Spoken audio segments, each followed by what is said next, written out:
दोस्तों आप लोग देख सकते हैं कि यहाँ पर हमारे पास एक प्रश्न दिया है। क्रिकेट टीम के एक कोच ने 3900 रुपये में 3 बल्ले तथा 6 गेंदें खरीदी। बाद में उसने एक और बल्ला तथा उसी प्रकार की 3 गेंदें 1300 रुपये में खरीदी। इस स्थिति को बीजगणित तथा ज्यामितीय रूपों में व्यक्त कीजिए। तो ये हमारे पास प्रश्न दिया है। चलिए हम इस प्रश्न को हल करते हैं। तो सबसे पहले यहाँ पर हम मान लेते हैं एक बल्ले की कीमत और एक गेंदे की कीमत। ठीक है, माना कि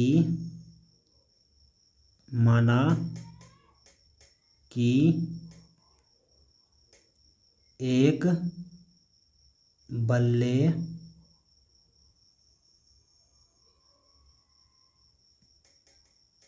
की कीमत बराबर x रुपया। ठीक है, हम मान लेते हैं एक बल्ले की कीमत है x रुपया और एक गेंद की कीमत, इसको हम मान लेते हैं y। ठीक है, एक बल्ले की कीमत x रुपया और एक गेंद की कीमत हम y रुपया मान लेते हैं। अब प्रश्न के अनुसार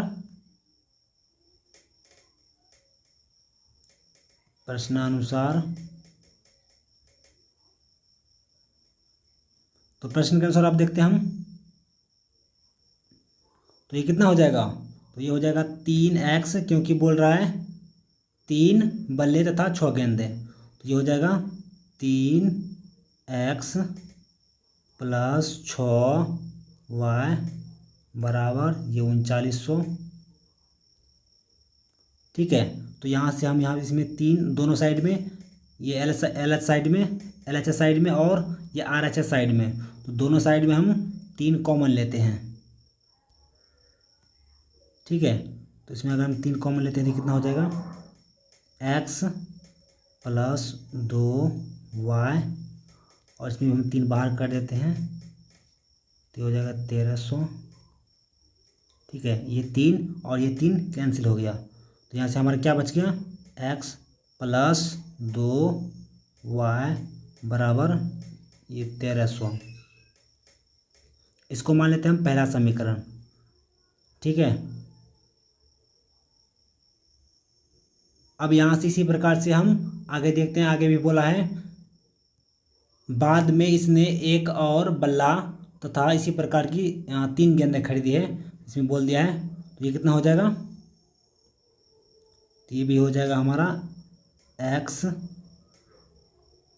+ 3y बराबर 1300। इसको मान लेते हैं दूसरा समीकरण, क्योंकि आप लोग देख सकते हो कि यहाँ पर बोला है,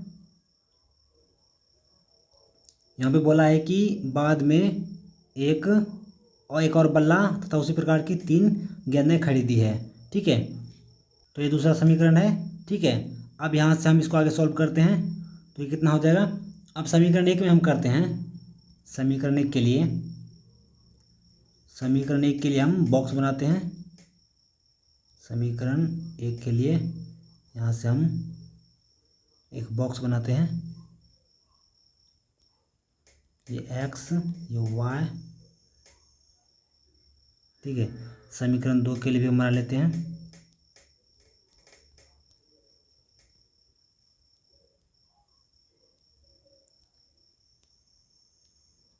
ये x, ये y।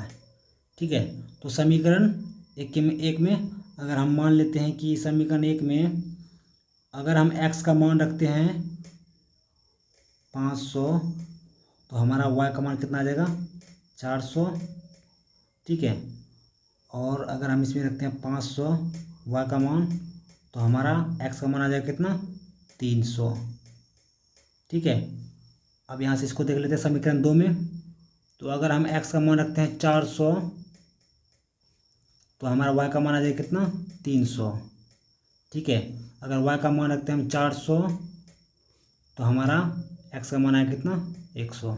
अब यहाँ से एक हम आलेख खींचते हैं।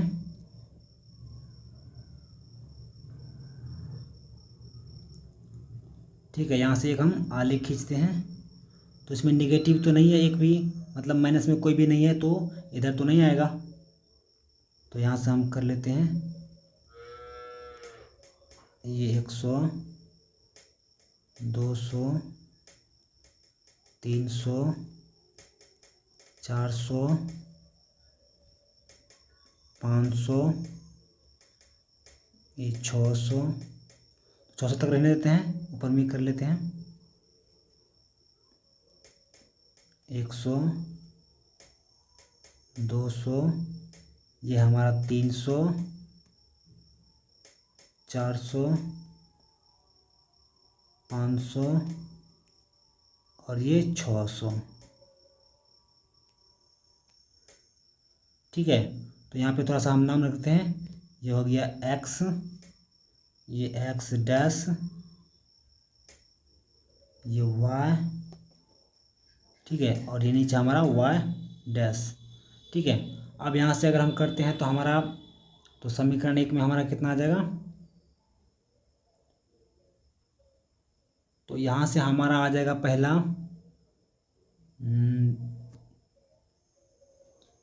तो एक बिंदु हमारा पहले आएगा यहाँ पर, तो 500 और 400, तो यहाँ पर हमारा आएगा, और दूसरा एक 300 और 500 है, तो 300 और 500 तो यहाँ आएगा।